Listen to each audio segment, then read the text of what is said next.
Seems we've lost your connection there, but in case you can hear me, just hold that thought. Let's move to Professor Jelili Adibi, who is a developmental scholar. Professor, I would like you to take on that same question. How would you describe former President Muhammadu Buhari's anti-corruption fight?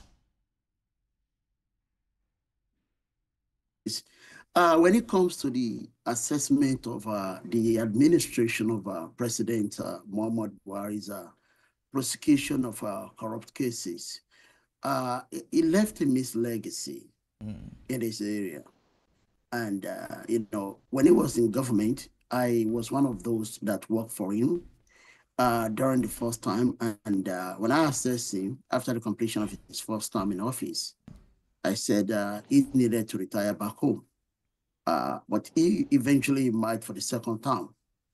And one of the things that became, the vulnerability point of President Muhammadu Buhari was the personality label that was given to him before he became the civilian head of state, president of the country.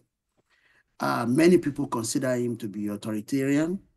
Many people consider him to be, somebody who doesn't follow the rule of law, that he believes in the military style, whereby, they will just grab you, put you into jail, and then it is after that that you'll be given the opportunity to explain yourself. And that was exactly what he did when he was the military head of state. And, we live in a country whereby majority of those that are focal or that are controlling sources of information, they are folks that have looted state resources. And every single opportunity for them to be held accountable has been resisted in the country. So when Buhari was coming in, one of the things that they sponsored and used against the personality of Buhari was to label him as somebody who was not going to follow the rule of law. So interestingly, when Buhari came into office, he was aware of that label. And I think that affected how he went about prosecuting the corruption cases during his time. And that affected his records as regards anti-corruption, fight against anti-corruption in the country. But one of the interesting things that we need to be aware of is that many presidents, including the incumbent, there are ways that they intervene in corruption cases and give soft landing to their own. There was no such intervention in the judicial processes during the time of President Muhammadu Buhari. If you had a case of corruption, all you need to do was for you to go to the court. If you're able to argue your case through the court, then you may get freedom. And if you are not successful in arguing your case in the court, then you have to face the penalty. So that's something that is positive about President Muhammadu Buhari, prosecution of corruption cases. The other thing that is positive about the prosecution of corruption cases during the presidency of Muhammadu Buhari was that it was not politicized. We know Obasanjo has this image that he was a president who fought corruption, who ensured that major corrupt individuals, especially the politicians, were prosecuted and jailed during his own term. But it turned out that those that were really jailed and prosecuted were the political adversaries of President Olusegun Obasanjo.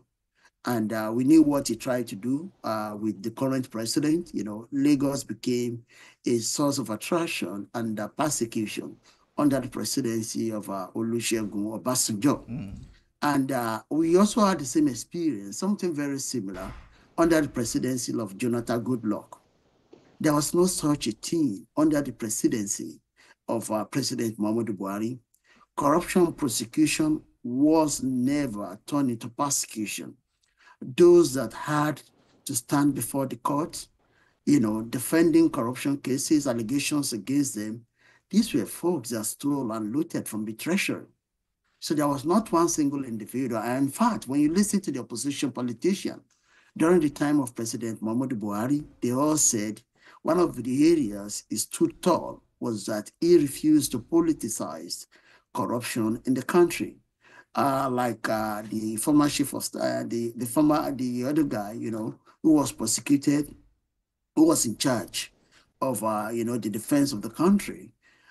He was involved in diverting money meant for the security of the country, So every single person prosecuted during the time of President Muhammadu Buhari were actually involved in issues of corruption when they had one position, either elected position or appointed position or the other. Okay. And the other high point that I think it's important for us to pay attention to, which is a lesson for all of us.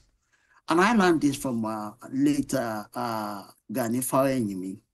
Gani Faweyimi was a highly cerebral lawyer.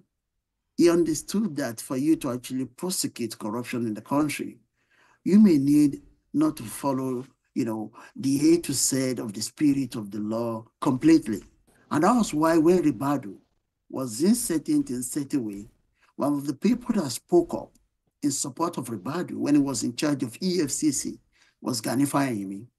And Gani Faweyimi lived a life defending the processes, judicial processes, wanting judicial processes to be followed to the latter. Okay. But there was an exemption in his position about this issue.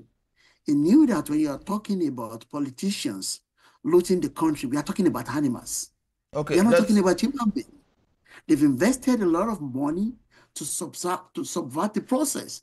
And that was why when everybody would take them, handcuff them, humiliate them, bonding them into jail during some period, Gani Faweyimi defended it. Okay. If Buhari had done this, possibly would have seen a better result that matched the expectation of Nigerians in the areas of prosecution of corruption cases during the time President Muhammadu Buhari.